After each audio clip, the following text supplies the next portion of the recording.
Okay, guys, we're going to take one of this. Just want to say hi. My name is Max, also known as Bazatai. I was asked to throw together a little bit of a primer for the pre-patch for Wrath of the Lich King. So I'm going to go into that anyway. Uh, First things first. RIP boosting. Boosting will soon be dead. Pretty much sure if you use boosting as your main form of income, which I don't think anyone in the guild really does, you're going to need to do something else. Now's the time to level up gathering professions and possibly just to find other ways of making money like GDKPs. Long and short of it. Number two, going to Wrath, you really want about 10k gold. There's a couple rings from Dalaran that are pre-bis and almost like and they get upgraded throughout the expansion. They cost 6,800 gold initially, and I believe 1,000 per upgrade if you have the initial ring, which means you're going to need some money starting out, and cold weather flying costs 1,000 gold. That's not even taking into account the fact that you're going to need consumes, crafted gear, just day-to-day living, things like that. And if you want alts to have flying as well, so 10k is the bare minimum. If you can get more, that's great. If you don't have it, understandable. Maybe go see Uncle Chen. Alright, so XP boosts will be coming in. So there's going to be an XP boost from 1 to 60 from Blizzard. That being said, this is going to create a lot more competition in the open world.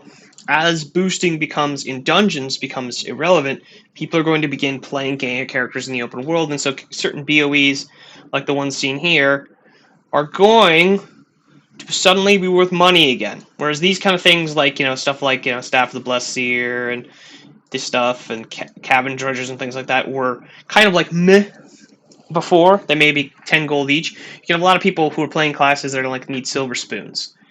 They want to make their class experience easy. So even certain greens like the forest leather boots are really good for a long time. So these are greens that will suddenly become worth money. So not worth a ton because people can farm them out, but at least some money. So if you come across them, it might be good to stick them in the bank. Death Knights. This is a little screwed up here, but that's okay. Suddenly we'll have buyers. So 58 blues that are plate, two-handed weapons, or one-handed weapons, swords, axes, and maces will suddenly have buyers again, so it's hold on to these.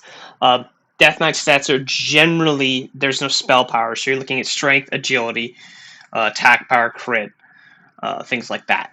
Plate and leather pieces as well, mail as well. I don't believe there is in the game, a way of there's no bonus to wearing all plate, so if a leather piece is really good for a Death Knight, it can still sell. So keep a hold of those. Anything you get a hold of, just throw it in the bank. Forget about it. When pre-patch comes out, put it in the market and make a bunch of money, at least initially, or should. So pre-patch, you're going to want to. There's going to be a ton of competition. Okay, coming Wrath of the Lich King is the most popular WoW expansion. If you look at like 9 out of the 10 servers, I would probably like 7 out of 10 private servers are all Wrath. People love Wrath. So you're going to have a lot of people coming out of the woodwork, a lot of people joining the game, and so you're going to want to keep having a half a level is going to help shove you ahead of people in Wrath of the Lich King. Just a quick note: there are also 2 leveling zones in Wrath. You will do both, but they're in the initial starting zones. There's one that you get from Theramore and one that comes from Stormwind. Most people will be going from the one from Stormwind to the Boreal Tundra. You kind of want to look at the Howling Fjord if you want to avoid some of the rush, if you're on an Alliance-heavy server, for instance. What professions are best? This is really simple. Engineering if you're damage. Unfortunately, it's not like a race. There's just so many little things that engineers get that are just so good for you. There's an enchantment on your hands that gives you haste. We're not sure on the exact amount yet. They have to release it. But essentially it just gives you like a certain percentage of haste on a short cooldown. It's basically an extra trinket. Not to mention you get the access to bombs, which are going to help your DPS.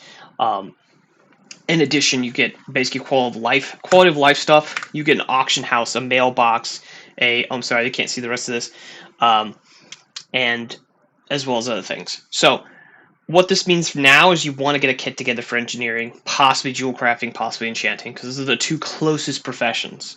I might shoot this slide again. We'll see. Anyway. If possible, get into the beta or go play a private server. It's as simple as that. A lot of people are on the fence right now and putting the roster together, and they don't really know. Go test the class out. If you don't like the way it feels, tell me before the expansion starts. I will move you around. The things are still fluid now. Obviously, you can't, if you can play an instant 80 private server, I would advise you to, hey, if you're going to do that, don't put it on your main machine. Maybe put it on something you don't really care about. Play it on like or in a private virtual machine if you're technically enough. But I wouldn't recommend it because private servers oftentimes have malicious software in them. So be careful. But if you can get to the official beta, that's the best bet. Try things out and exactly try. And even if they release a pre-patch for pre-patch, a beta test for pre-patch, try to get into that too. Just see how it's like, because maybe you're like, oh, I really want to play Paladin, and then you go play the rework Paladin, and you're like, wow, this sucks. I don't think either. So that can happen. So that's what I advise there. Getting a little more technical, we have snapshotting. Snapshotting is when you pop all your trinkets and then like put a curse, right? So you can put like a curse of like agony, whatever, the corruption up. Well, normally the way snapshotting used to work is it would memorize all the crit, all the haste, and all the damage, and put it onto the target. That's how it's been working on private servers. Blizzard's kind of addressed that and said, we're not sure, especially the haste, which is going to increase how fast the ticks, if we're going to keep that. So if you refresh that, even if it's a new quote-unquote dot, it will keep the old proc. So it means if you don't let that dot drop off, you keep all the extra damage and things like that. That being said, snapshotting is up in the air. So Death Knights, Priest, Shadow, and some other classes that use dots and want to snapshot, or use abilities and want to snapshot, might feel a little off. So we need to get more information from Blizzard before we can do it. So don't take, like, if you're reading about snapshotting, don't take it like as truth, right? It might not be right. Sort of similarly, there's a lot of stats to become one stat. This is just something to keep an eye on. So if you want to keep a healing set, now is it, if you're like, oh, should I get rid of this purple healing stuff? Well, yes and no. The healing stuff, if you're a dual class that can use healing and or damage stuff, a lot of the healing stuff's going to convert. So it makes healers able to like level a little more in the open world. The secondary stats will suddenly determine if an item is a healing item or a DPS item. So something you have to look a little more closely at gear. You can't just look and go, okay, what is plus healing? That's my item, all right? Titles and feats of strength, very curious, very normal. There's a few titles you won't be able to get, a few feats of strength. They're basically achievements, because the achievement system is going to be coming out. If you want them, just do them now. Go on your alts, go do the runs. If you want the insane title, it might be a little late, but you might be able to do it if you spend enough money. So, also just kind of as a general note, if you want any of the feats of strength out of old dungeons, now's the time to get them. So if you want to go get a piece of loot off KT on a Nax GTKP, because they're going to be removing Nax from the open world. It gets moved to Northrend, so you won't be able to access tier 3 pieces either. So, just FYI, if you want that stuff, get it now. Alright, so this is one of the bigger points I want to touch on. It's which after Lich King philosophy. As we kind of know, most people, a lot of people are very like sweaty, will go Fury Warrior and then Warlock, right? So this one will be top of the charts.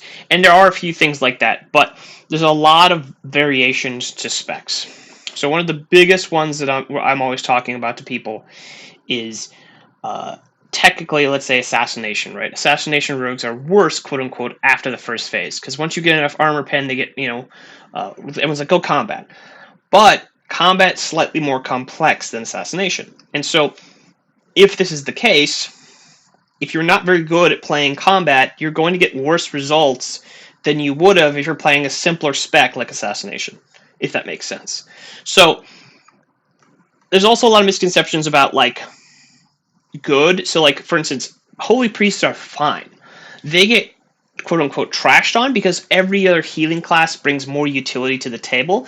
But if you only had a holy priest and only had a warrior tank for content, you would probably still clear content. Would it be as efficient and have as much pad as going with a mix of tanks and things like that? No. But that doesn't mean it's not viable, and so really you have to kind of get out of the mindset of, oh, I'm going to just bring 25 warriors or something to a 40-man raid. It's just not how it works. So you also have to realize that a lot of these classes that are really powerful have really powerful cooldowns, but they have to be remembered to be used. So if you have trouble already clicking your trinkets and managing 2-minute cooldowns, maybe you need to pick classes that don't have this extra skill ceiling, even though they're quote-unquote best. And that kind of leads us to the next point. The next point is private servers and data. The biggest thing right now is most of the data we're getting is off of Warmain. It's been around for years. I've played on it. It's, however, really unreliable.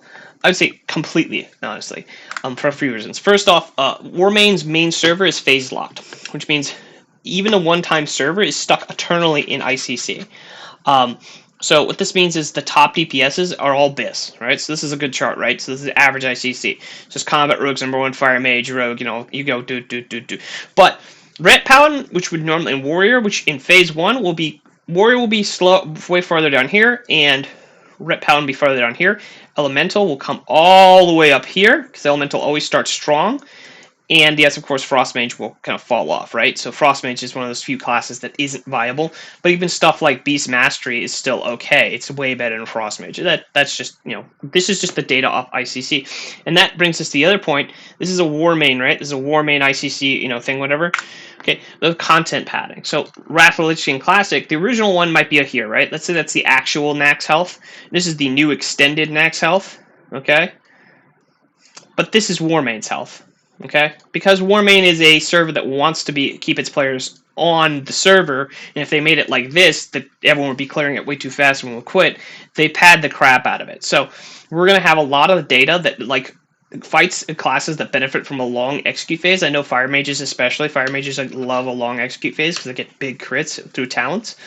Would love this longer phase and not so much this, right? This is gonna skew the numbers entirely. So it's gonna make it so basically we're not sure exactly what is going to be overpowered yet, because shorter classes with more burst potential might be favored here. So we need to kind of look at things also. In addition, the back end is just oftentimes wrong. So this is the final point I wanted to touch on. It's not official Blizzard code, right? So this is just an example of, for instance, of back end code.